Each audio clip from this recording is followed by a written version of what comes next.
हरे कृष्णा, राधे राधे, जय श्रीमन नारायण। कैसे हैं आप लोग? आशा करती हूँ कि श्री हरि की कृपा आप सभी पर बनी रहे, आप सभी स्वस्थ हो और अच्छे हो। इसी कामना के साथ आज हम सुनेंगे माघ मास की कथा, अध्याय 16। तो चलिए मन में श्री हरि का ध्यान करते हुए कथा को सुनते हैं। कार्तवीर्य कहने लगे कि हे भगवान, वह राक्षस कौन था और कांचन मालिन कौन थी?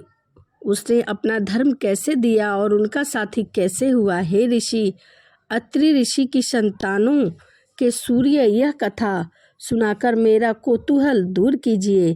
तब दंतात्रेय जी कहने लगे कि राजन, इस पुरातत्व विचित्र इतिहास को सुनो। कांचन मालिन नाम की एक सुंदर अप्सरा थी जो माघ मास में प्रयाग में स्नान करके कैलाश पर जा रही थी। तब उसको मार्ग में जाते हुए हिमालय के कुंज से एक घीर राक्षस ने देखा। उस सोने जैसे तेज वाला, सुंदर कटी वाली, बड़े बड़े नेत्रों वाली, चंद्रमुखी, सुंदर केश और पीन पयोधर वाली सुंदर अप्सरा को देखकर उस राक्षस ने कहा कि हे सुंदरी, हे कमल नयनी, तुम कौन हो और कहाँ से आ रही हो? तुम्हारे वस्त्र और वेगी भीगे हुए क्यों हैं? तुम आकाश मार्ग से कहाँ जाती हो और किस पुण्य के प्रताप से तुम्हारा शरीर ऐसा तेजस्वी और रूप ऐसा मनोहर है? तुम्हारे गीले वस्त्र से मेरे मस्तक पर गिरे हुए एक बूंद जल से मेरे क्रूर मन को एकदम शांति प्राप्त हो गई है। इसका क्या कारण है? तुम बड़ी शीलवंती प्रतीक होती हो। इसका जो भी कारण हो सो मुझे कहो। अप्सरा ने कहा कि हे राक्षस, सुनो, मैं काम रूपनी अप्सरा हूँ। मैं प्रयाग के संगम में स्नान करके आ रही हूँ, इसी से मेरे वस्त्र भीगे हुए हैं। अब कैलाश पर्वत पर जा रही हूँ, जहाँ शिव और माता गौरा निवास करती हैं। त्रिवेणी के जल से मेरी सब क्रूरता दूर हो गई है, जिससे पुण्य के प्रभाव से मैं इतनी सुंदर और पार्वती जी की प्रिय सखी हूँ। जो आश्चर्य देने वाला उदाहरण मुझसे ब्रह्मा जी ने कहा था सो सुनो। मैं कलिंग देश के राजा की वेश्या थी। रूप, लावण्य और सुंदरता से अपूर्व थी। मेरी सुंदरता का सारा नगर मोहित था। मैं इतनी सुंदर थी और मैंने अनेकों प्रकार के भोग भोगे। अनेक प्रकार के वस्त्र और आभूषणों की घर में कोई भी कमी नहीं थी। कई कामी पुरुष आपस में स्पर्धा ही से मृत्यु को प्राप्त हो गए। इस तरह उस नगर में बड़ी सुंदरता से यौवन व्यतीत हुआ और मैं वृद्ध अवस्था को प्राप्त हुई। तब मेरे मन में विचार उत्पन्न हुआ कि मैंने अपनी सारी आयु पाप में ही व्यतीत कर दी है। धर्म का कोई कार्य नहीं किया, ना दान पुण्य किया, तप किया, ना यज्ञ किया, कुछ भी नहीं किया।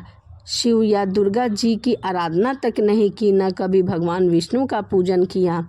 इस प्रकार अशांत चित्त से मैंने एक ब्राह्मण की शरण ली जो वेदों का ज्ञाता और ब्रह्मनिष्ठा था। मैंने उनसे पूछा कि मेरा निस्तार किस प्रकार हो सकता है।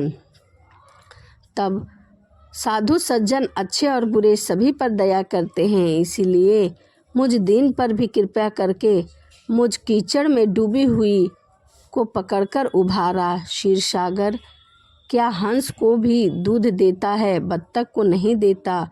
तब वह ब्राह्मण राजा का पुरोहित इन सब बातों को सुनकर मुझ पर दया करके कहने लगा कि तू ब्रह्मा के क्षेत्र प्रयाग में जाकर माघ मास में त्रिवेणी संगम में स्नान कर, परंतु मन में अशुभ क्रिया का विचार न करना। पापों के नाश के लिए महर्षियों ने तीर्थ स्थान से अधिक और कोई प्रायश्चित नहीं बतलाया है। प्रयाग में स्नान करने से तू अवश्य ही पवित्र होकर स्वर्ग को जाएगी। हे भाषिनी, पुराने समय में गौतम ऋषि की स्त्री को देखकर इंद्र ने काम से वशीभूत होकर कपट वेश में उनसे भोग किया था। इसीलिए ऋषि द्वारा श्राप दिया गया और उनका शरीर अत्यंत लज्जा युक्त हजारों भोगों वाला हो गया। तब इंद्र नीचा मुँह करके अपने पाप कर्म की बुराई कराने लगे। मेरु पर्वत के शिखर पर स्वच्छ जल वाले सरोवर पर एक स्वर्ण कमल से भरे हुए कोटर में घुस गए और अपने आप को धिक्कारते हुए कामदेव की बुराई करने लगे कि यह सब पापों का मूल्य है। इसके ही वंशीभूत होकर मनुष्य नरक में जाता है और अपने धर्म, कीर्ति, यश और धैर्य का नाश करता है।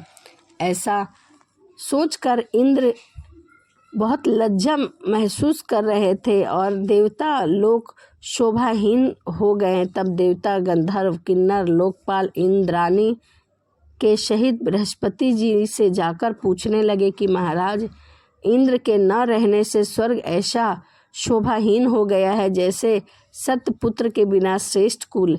इसीलिए स्वर्ग की शोभा के लिए कोई क्रिया सोचिए। इस विषय में देर हमें नहीं लगानी चाहिए।